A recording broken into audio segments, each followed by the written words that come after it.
कैसे हो बेटा? बेटा आज हम एक नई यूनिट शुरू करने वाले हैं। यूनिट का नाम है बेटा मैग्नेटिक इफेक्ट ऑफ करंट।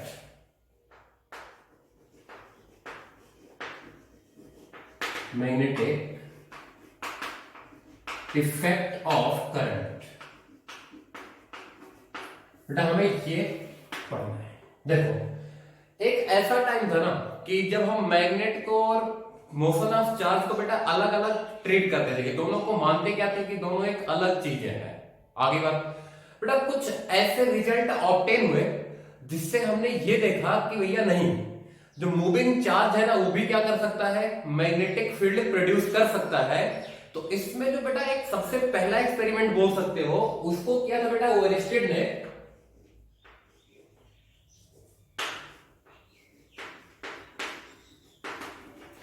तो लिखो बेटा ओरिएस्टेड एक्सपेरिमेंट। ओरिएस्टेड एक्सपेरिमेंट। क्लियर? बेटा इन्होंने क्या बोला, इन्होंने बोला कि अगर एक निडल कंपास या मैग्नेटिक निडल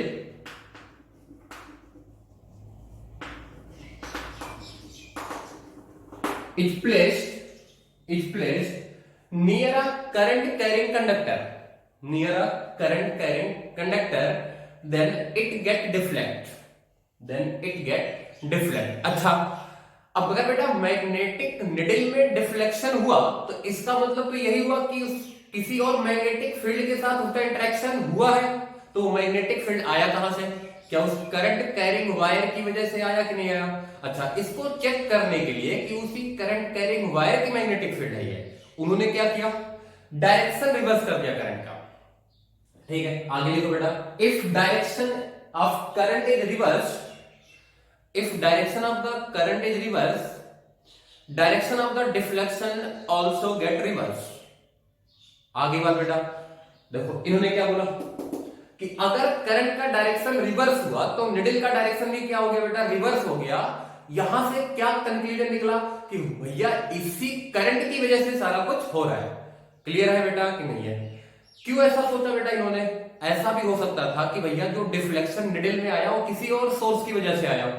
आगे बात, तो हमने जब करंट का डायरेक्शन चेंज किया होता तो अगर वो किसी और सोर्स की वजह से डायरेक्ट डिफ्लेक्शन होता तो निडल का डिफ्लेक्शन चेंज नहीं होता बेटा। ये बात क्लियर हो गई। लेकिन यहां पर क्या ऑब्जर्वेशन हुआ कि अगर हमने करंट के डायरेक्शन को रिवर्स किया तो डिफ्लेक्शन भी क्या हुआ बेटा, रिवर्स हुआ। क्लियर बात? तो यहां से कंक्लूजन क्या निकला बेटा, ये कंक्लूजन निकला a current carrying wire produces magnetic field,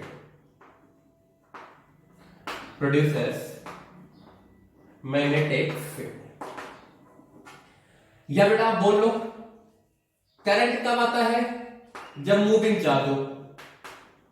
moving charge produces magnetic field. Clear हुआ बेटा? देखो हमने इस 12th के शुरुआत में ही पढ़ा था बेटा चार्ज के बारे में बातें।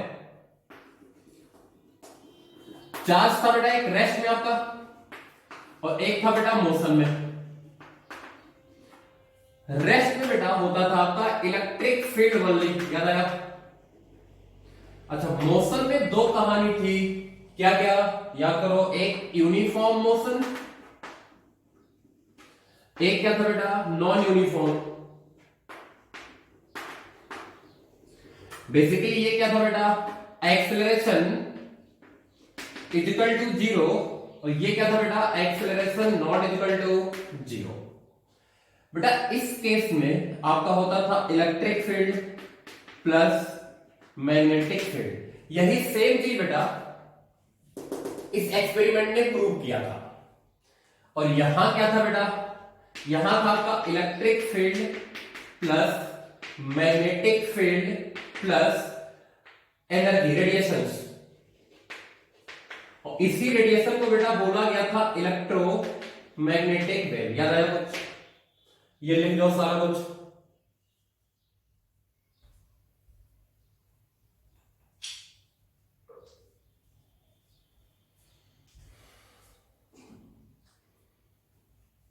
लिखा बेटा। अब एक चीज बताओ, ये जो रेस्ट और मोशन है बेटा, ये तो ऑब्जर्वर डिपेंडेंट चीजें हैं कि नहीं है? क्लियर है? हो सकता बेटा कोई चीज एक ऑब्जर्वर को रेस्ट में दिखाई दे रहा हो और कोई दूसरी चीज क्या हो बेटा, एक ऑब्जर्वर को मोशन में दिखाई दे रहा हो। क्लियर है बेटा? चलो इस पे बात करते हैं बढ़ो।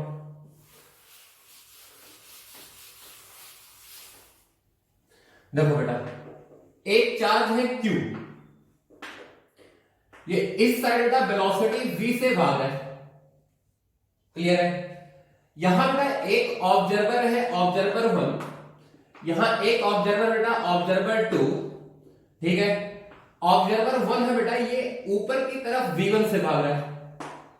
आगे बात, ऑब्जर्वर 2 जो है बेटा, एक और बना लेते हैं। ऑब्जर्वर 2 रेस्ट में है, ऐसे रुका हुआ बेटा। ऑब्जर्वर 3 जो है बेटा, ये ऊपर की तरफ v से भाग रहा है और इसमें कंडीशन क्या है बेटा, v1 not equal to v, v1 v के बराबर नहीं है। अब ये बताओ आप, ऑब्जर्वर 1 के रिस्पेक्ट में मैग्नेटिक फील्ड प्रोड्यूस होगा कि नहीं, ऑब्जर्वर 2 के रिस्पेक्ट में होगा कि नहीं, और ऑब्जर्वर 3 के रिस्पेक्ट में होगा कि नहीं? तो देखो बेटा, चार्ज पार्टिकल है कि नहीं है?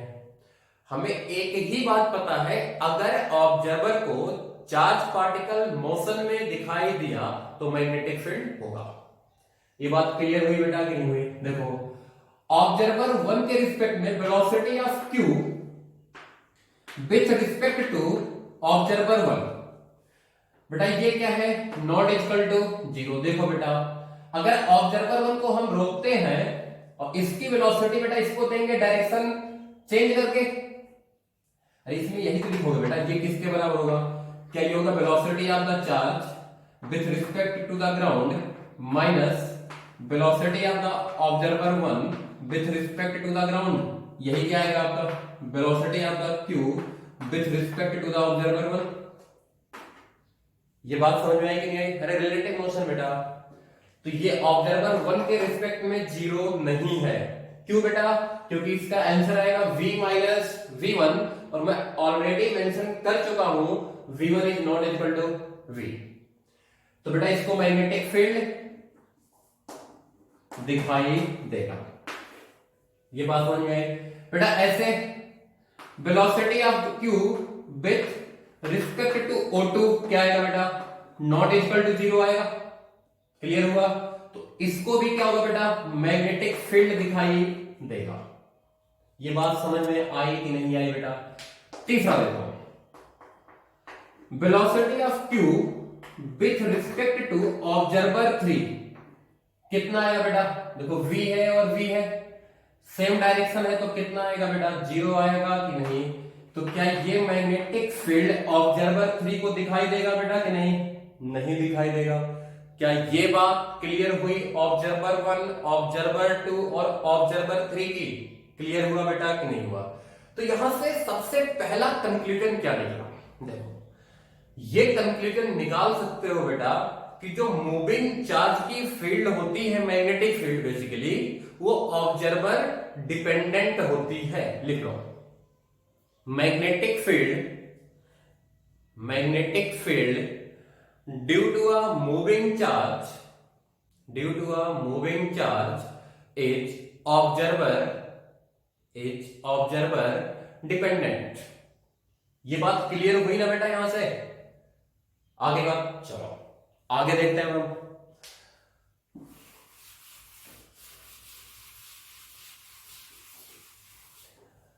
हमने क्या बोला बेटा, एक करंट कैरिंग वायर लिया, सुनना ध्यान से।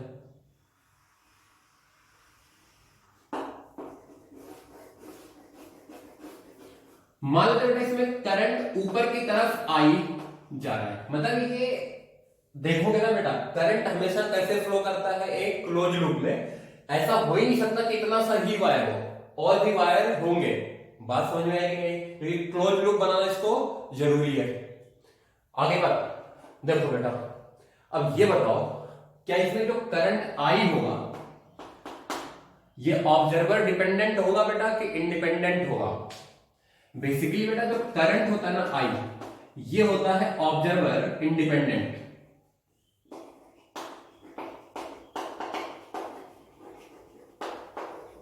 देखो ऐसे, जैसे आपके घर में बेटा एक कोई बल्ब लगा है, उसका पावर है बेटा P equal to I square R. अब हमने लास्ट वाले चैप्टर में पढ़ा था बेटा, जितना ज्यादा पावर होगा P लार्ज, ब्राइटनेस क्या होगा बेटा, ब्राइटनेस भी ज्यादा होगा, ब्राइटनेस लार्ज। ये हमने पढ़ा था पीछे वाले चैप्टर में। क्लियर हुआ बेटा कि नहीं हुआ? अच्छा, ये पावर रेटेड नहीं है, पावर कंज्यूम है। अब बेटा इसमें देखो, रेजिस्टेंस तो फिक्स होता है, ये फिक्स। अगर करंट की बात करी जाए, अगर ये करंट ऑब्जर्वर डिपेंडेंट होता तो बेटा हो सकता है कि किसी के लिए यही बल्ब ब्राइट दिखता और किसी के लिए यही बल्ब बेटा कम ब्राइट दिखता, और किसी के लिए क्या होता है, ये फूट जाता, इतना ज्यादा पावर जनरेट कर देता कि रेटेड से क्या हो जाता, ज्यादा हो जाता, मतलब फ्यूज हो जाता। बात समझ में आई? और किसी के लिए बेटा बंद दिखता।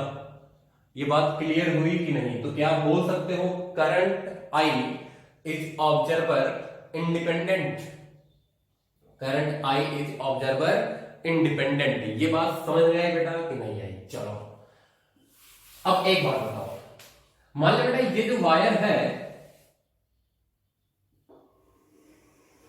जिसमें करंट आई फ्लो कर रहा है, इस वायर के अंदर इलेक्ट्रॉन होंगे और ये इधर भाग रहे होंगे बेटा कितनी वेलोसिटी के साथ, वीडी वेलोसिटी के साथ। ये बात क्लियर हुई? अब सुनो बेटा, एक ऑब्जर्वर 1 है रेस्ट में, एक ऑब्जर्वर 2 है बेटा, ये इधर भाग रहा है बीडी वेलोसिटी के साथ, और एक ऑब्जर्वर 3 है बेटा, ये इधर भाग रहा है बीडी वेलोसिटी के साथ। अब सवाल ये है कि किस किस ऑब्जर्वर को मैग्नेटिक फील्ड दिखाई देगा और किसकी वजह से दिखाई देगा। ये बात समझ में आई बेटा? देखो, ऑब्जर्वर 1 को बेटा अगर देखा जाए इसके रिस्पेक्ट में, electrons are moving with respect to observer 1। Clear है बेटा कि नहीं है? तो क्या इसको मैग्नेटिक फील्ड दिखाई देगा कि नहीं? ठीक है, चलो दूसरी बात करते हैं बेटा। ऑब्जर्वर 3 को भी क्या होगा बेटा, ऑब्जर्वर 3 को भी बात करी जाए बेटा तो आपको इलेक्ट्रॉन मूव करते हुए दिखाई देंगे, तो उसके रिस्पेक्ट में भी क्या होगा, मैग्नेटिक फील्ड होगा। कहानी फंसती है किसकी बेटा, ऑब्जर्वर 2 के लिए। अब बताओ ऑब्जर्वर 2 को क्या होगा, मैग्नेटिक फील्ड दिखाई देगा या नहीं? मन में एक बात आ रही होगी कि इस ऑब्जर्वर 2 को इलेक्ट्रॉन कैसे दिखाई दे रहे होंगे बेटा, रेस्ट में। तो ऑब्जर्वर 2 के रिस्पेक्ट में बेटा magnetic field due to the motion of electron, due to the motion of electron जो होगा ये होगा 0। आगे बात, अब ध्यान से सुनो बेटा, ये इलेक्ट्रॉन कहां से निकले हैं? जैसे मान लिया कोई मटेरियल है बेटा, उसके जो एटम्स होंगे वहीं से इलेक्ट्रॉन भागे होंगे, जो फ्री इलेक्ट्रॉन है वो कहां से आए, क्या किसी एटम से तो ये आए होंगे बेटा। तो जिस एटम से ये फ्री इलेक्ट्रॉन निकले हैं बेटा, वो एटम पॉजिटिवली चार्ज होगा कि नहीं? लिख लो इस बात को। जिस एटम से फ्री इलेक्ट्रॉन निकले हैं, फ्री इलेक्ट्रॉन निकले हैं, उस एटम पर पॉजिटिव चार्ज होगा, उस एटम पर पॉजिटिव चार्ज होगा। अब बेटा ये सॉलिड है तो ये सोच के देखो, जैसे मान लिया यहां पॉजिटिव चार्ज था बेटा, तो पॉजिटिव चार्ज वायर के रिस्पेक्ट में क्या होगा, रेस्ट में होगा कि नहीं होगा? तो क्या इस सेकंड वाले के रिस्पेक्ट में बेटा इलेक्ट्रॉन तो रेस्ट में दिखेगा, लेकिन ये पॉजिटिव आयंस कैसे दिखेंगे, ऊपर की तरफ बीटी वेलोसिटी के साथ भागते हुए दिखेंगे कि नहीं? तो लिखो बेटा, इसमें होगा magnetic field due to the positive ions या पॉजिटिव एटम्स, जो भी बोलना चाहिए बेटा, इसकी वजह से मैग्नेटिक फील्ड होगा। क्लियर है? अब देखो बेटा, ऑब्जर्वर 3 को दोनों मूव करते हुए दिखेंगे, इलेक्ट्रॉन की वजह से भी दिखेगा और पॉजिटिव एटम्स की वजह से भी दिखेगा। ये बात समझ में आई बेटा कि नहीं आई? तो बेसिकली क्या ये बात समझ में आ गई आपके कि नहीं कि इस केस बेटा ऑब्जर्वर 1, ऑब्जर्वर 2 और ऑब्जर्वर तीनों को मैग्नेटिक फील्ड दिखाई देगा। क्लियर? अच्छा, एक बात और सुनो बेटा, यही मैं बता देता हूं कि आगे वो प्रूव होगा।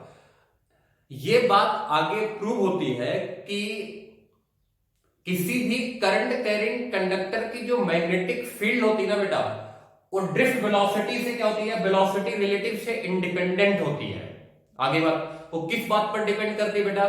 खाली और खाली करंट इन द वायर पर डिपेंड करती है। ये बात समझ में आई कि नहीं आई?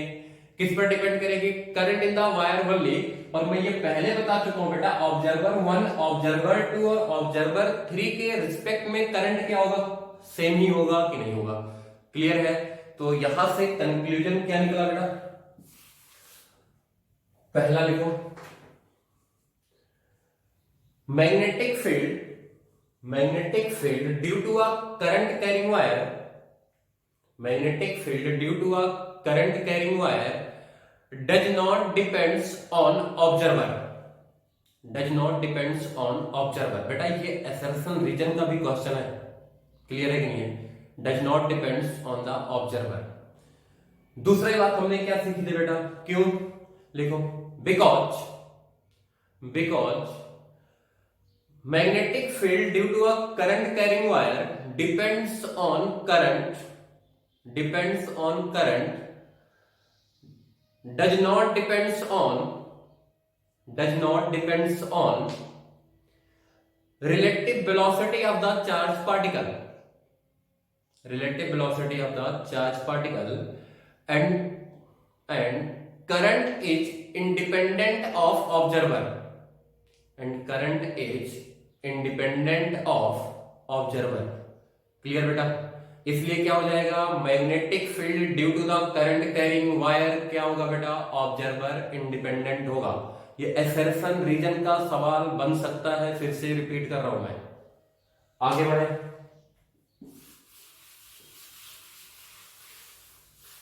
अब देखो बेटा,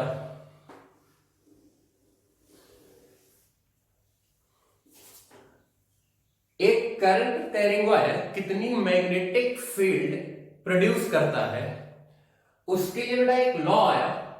उस लॉ को बोला गया बेटा बायोट सावर्ट लॉ।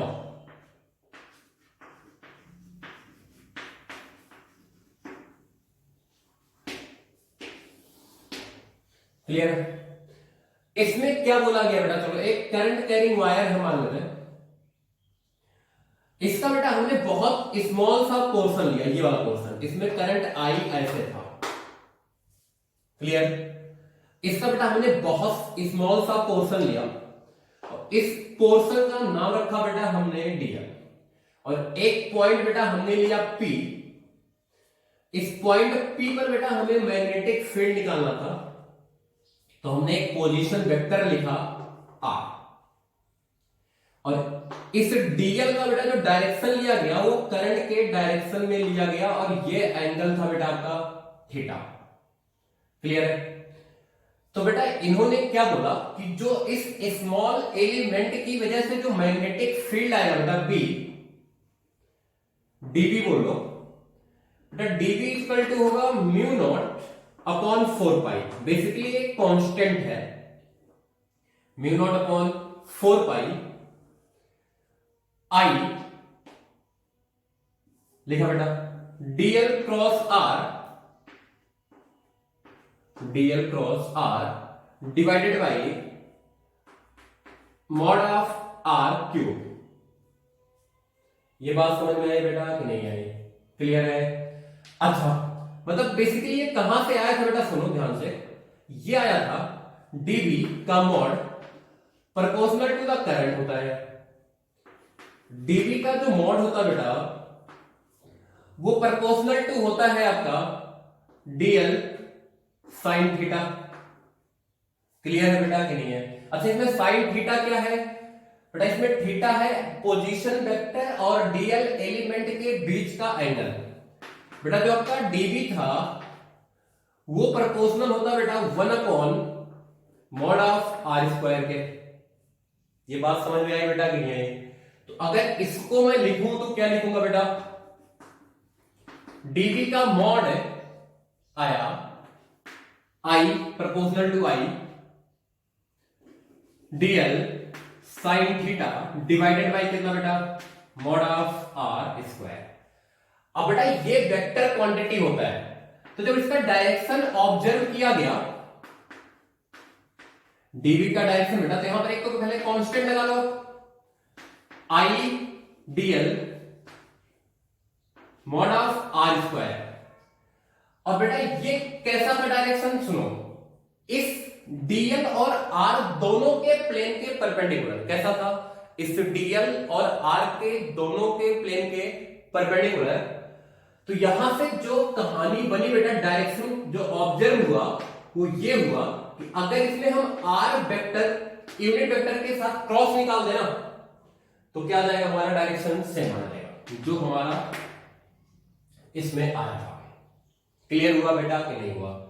आगे बात, अब बेटा इस यूनिट वेक्टर को मैं ऐसे भी लिख सकता हूं, R vector divided by mod of R vector लिखा जा सकता है, और डिवाइडेड बाय कितना बेटा, मॉड ऑफ आर का स्क्वायर। तो इसको बेटा अगर मैं कंबाइन कर दूं तो कितना आ जाएगा, k I DL cross R divided by कितना बेटा, मॉड ऑफ आर का क्यूब। ये बात समझ में आई बेटा कि नहीं आई? क्लियर हुआ? ये यूनिट वेक्टर को मैंने क्या किया बेटा, लिखा है इस तरीके से। आगे बात क्लियर हुआ? अब देखो बेटा, ये जो k है, k ये है बेटा कांस्टेंट। लिखो बेटा, k is a constant, k is a constant in SI system. In SI system k is equal to mu not upon 4 pi. Clear बेटा? Mu not upon 4 pi equal to 10 के power -7, 10 के power -7। अब देखो बेटा ध्यान से, अगर आप यूनिट लिखना चाहो k का तो क्या आएगा, मैग्नेटिक फील्ड की यूनिट। ठीक है, आगे बात बेटा, और यहां देखो बेटा क्या आ जाएगा, यहां से अगर देखो तो ये तो यूनिटलेस हो जाएगा, ये मीटर स्क्वायर हो जाएगा बेटा, और 1 मीटर और है तो ये मीटर स्क्वायर और मीटर से बन जाएगा आपस में। अरे बोलो, क्लियर है बेटा कि नहीं है? तो यहां पे क्या बनेगा, अच्छा देखो बेटा, ये इक्वेशन जो होता है ना डायमेंशनली इनकरेक्ट होता है। बेसिकली यहां पे क्या होना चाहिए था, एक और लेंथ से डिवाइड होना चाहिए था। आई बात? तो लिखो बेटा, यूनिट कितना जाएगा, मैग्नेटिक फील्ड की यूनिट होती है बेटा टेस्ला। ठीक है, मीटर पर एम्पियर, ये k की यूनिट आएगी बेटा 10 के पावर -7। क्लियर? इतनी बात समझ में आई बेटा कि नहीं है? ये कब बेटा, ये हमेशा नहीं, SI सिस्टम में और वैक्यूम के लिए लिख लो बेटा, k equal to this for SI system in vacuum, for SI system in vacuum लिखा बेटा। आगे बढ़े, देखो इधर लिखो बेटा, magnetic field is a vector quantity, magnetic field is a vector quantity, its SI unit is Tesla, its SI unit is Tesla। बेटा इसमें एक और यूनिट आएगा गॉस, तो लिख लो 1 टेस्ला इक्वल टू 10 के power 4 gauss, 1 tesla equal to 10 के power 4 gauss. Gauss is CGS unit, gauss is CGS unit लिखा बेटा इतना। देखो इसमें बेटा जो म्यू नॉट है, ये बेटा जैसे आपने पढ़ा था ना एप्सिलॉन नॉट, क्या था बेटा, ये परमिटिविटी था, बेटा ये परमिटिबिलिटी है। लिख लो बेटा, mu not is permittivity, mu not is permittivity of free space या वैक्यूम। ये बात क्लियर हुई बेटा कि नहीं हुई? ये क्या थी कहानी बेटा, बायोट सावर्ट्स लॉ की कहानी थी। इधर देखो, अब इसमें कुछ और बात है, छाप लिया था सारा कुछ। हमने क्या लिखा था बेटा, हमने एक ऐसा वायर लिया था, इस पे डीएल एलिमेंट लिया था, इसकी वजह से बेटा आर लिया था, थीटा लिया था। तो इस पे और लिख लेते हैं। लिखो बेटा आर क्या है, position vector of the point where magnetic field to be find out or position vector of the point where magnetic field has to be find out। अच्छा किसके रिस्पेक्ट में बेटा, with respect to the element dl, clear. लिखो बेटा dl is small element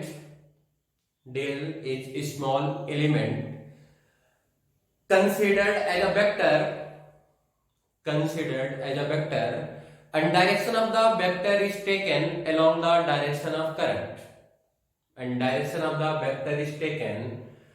along the direction of current लिखा बेटा, clear है। Theta लिखो बेटा, theta is angle between r vector and dl vector। Theta is angle between r vector and dl vector, लिखा बेटा। अगला लिखो, जो सबसे इंपॉर्टेंट है बेटा, जो आपने लिखा था dv, लिखो बेटा, this is magnetic field due to the small element dl only. This is magnetic field due to small element dl only. ऐसा नहीं कि बेटा पूरे वायर का फील्ड था, ये इस एलिमेंट की वजह से ही था। आगे बात क्लियर हुआ। तो बेटा अगर हमें नेट मैग्नेटिक फील्ड निकालना है तो हम क्या लिखेंगे, B net equal to DB का इंडिकेशन। लिख लो बेटा, क्लियर है कि नहीं है। इतनी बात समझ में आ गई कि बी नेट कैसे निकलेगा बेटा, इस तरीके से निकलेगा। आगे बढ़े, अब कुछ बातें सुनो।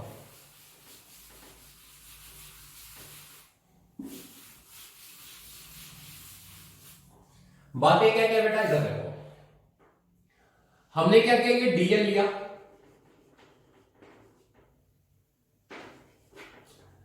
इसके रिस्पेक्ट बेटा एक पोजीशन वेक्टर लिया बेटा हमने यार पॉइंट पी का, और ये एंगल था थीटा।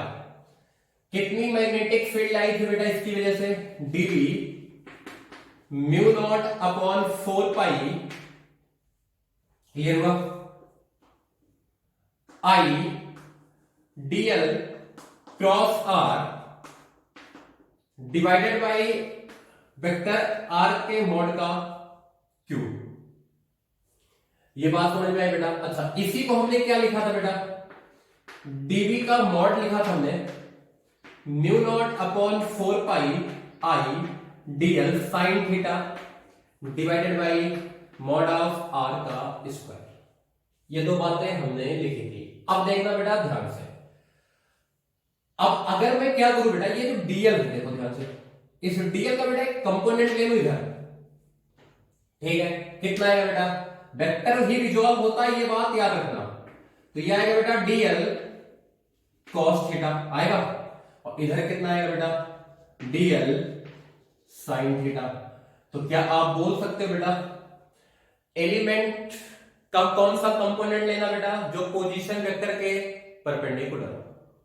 लिख लो बेटा, एलिमेंट का वो कंपोनेंट मैग्नेटिक फील्ड में इन्वॉल्व होगा जो पोजीशन वेक्टर के परपेंडिकुलर हो। आगे बात क्लियर हुआ बेटा। अच्छा, एक चीज और सुनो, इसी में बेटा अगर डीएल की कहानी देखी जाए, देखो ये आपका डीएल था बेटा, डीएल किधर लिया गया था, ये आपका आर था। डीएल का डायरेक्शन हमेशा किधर था बेटा, करंट के डायरेक्शन में था कि नहीं था। तो बेटा क्या अगर मैं डिफाइन करूं करंट डेंसिटी, बेटा देखो करंट रिजॉल्व नहीं होगा, क्यों, क्योंकि करंट वेक्टर क्वांटिटी नहीं है। तो मैंने करंट डेंसिटी लिया, तो करंट डेंसिटी का कौन सा कंपोनेंट बेटा पार्टिसिपेट करेगा, जो पोजीशन वेक्टर के परपेंडिकुलर। लिख लो इस बात को भी, करंट डेंसिटी का वही कंपोनेंट पार्टिसिपेट करेगा जो पोजीशन वेक्टर के परपेंडिकुलर हो। करंट का कंपोनेंट मत लिखना, बिल्कुल बेवकूफी वाला हरकत हो जाएगी बेटा। ये क्लियर है, क्योंकि करंट वेक्टर क्वांटिटी नहीं है, वो रिजॉल्व नहीं होगा।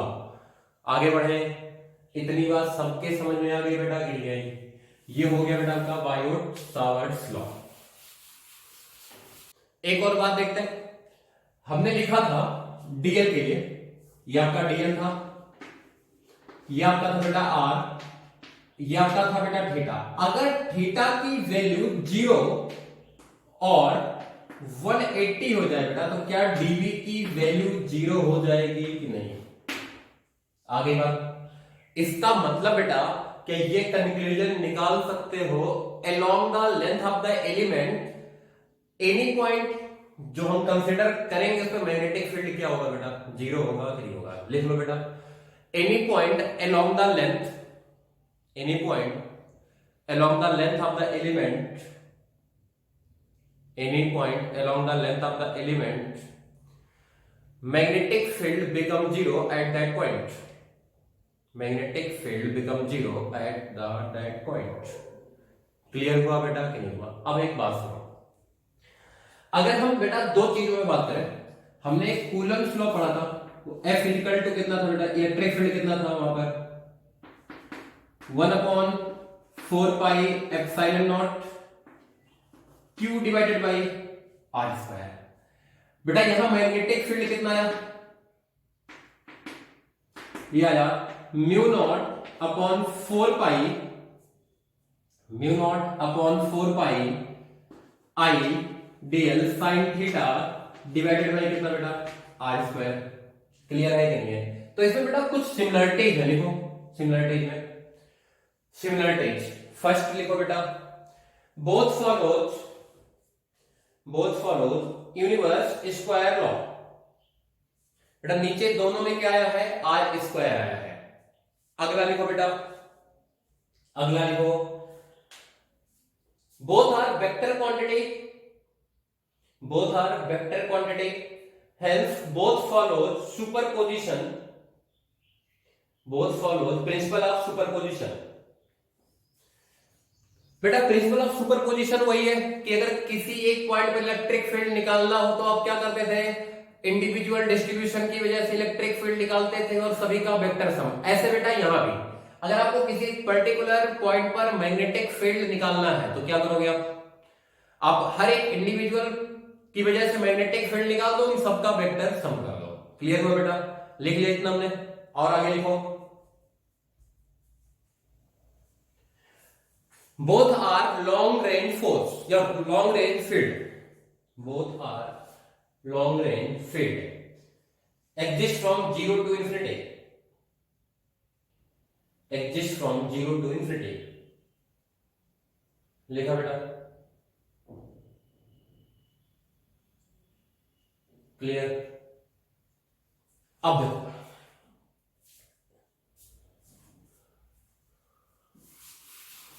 एक छोटी सी और बात करते बेटा, इसमें हमने लिखा बेटा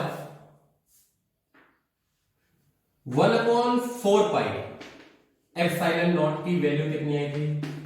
9 इंटू 10 के पावर 9। किसमें था बेटा? एसआई सिस्टम में। ठीक है, इधर देखो बेटा, म्यू नॉट अपॉन 4 पाई की वैल्यू कितनी थी बेटा? बेटा ये था 10 के पावर -7 एसआई सिस्टम में। ये बात समझ में आई बेटा कि नहीं है? इधर देखो ध्यान से, हमने क्या किया, इन और इन दोनों में बेटा रिलेशन बनाया। हमने लिखा 1/4 पाई एप्सिलॉन नॉट। ठीक है, या दोस्तों mu naught upon 4 pi into 4 pi epsilon not. बेटा ये मल्टीप्लाई कर दिया मैंने, तो क्या ये आ जाएगा? ध्यान से देखो, 10 के पावर -7 आएगा बेटा। क्लियर है कि नहीं है? और यहां बेटा इसको उल्टा किया तो ये कितना जाएगा? 9 इंटू 10 के पावर 9। ये नीचे आ जाएगा बेटा कि नहीं? क्लियर है? 4 पाई से 4 पाई मर गया, कितना है बेटा? क्या यहां आया? Epsilon naught mu naught equal to 10 के पावर बेटा ये कितना चला जाएगा ऊपर, अगर इसको नीचे ले जाए, चलो यह आ जाएगा 9 इंटू 10 के पावर कितना बेटा 16, या इसको ऐसे लिख सकता हूं बेटा epsilon naught mu not is equal to 3 into 10 के पावर 8 का स्क्वायर। तो ये क्या होता था बेटा कि ये velocity of the light in vacuum होता है बेटा कि नहीं, तो क्या बोला जा सकता है c is equal to 1 upon under root epsilon naught mu naught, और c क्या बेटा that is velocity of the light in vacuum. Clear है? तो इस पर भी बेटा कई बार छोटा मोटा न्यूमेरिकल आ सकता है, तो छाप लो और रिलेशन लिख लो बेटा, हेडिंग लिख लो relation between epsilon not and mu not, छाप लो।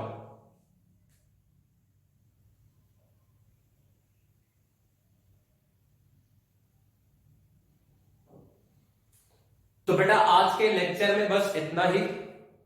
आगे के लेक्चर में बेटा हम बायोट-सावर्ट्स लॉ का यूज करते हुए बहुत सारे अरेंजमेंट के लिए बेटा मैग्नेटिक फील्ड फाइंड आउट करेंगे।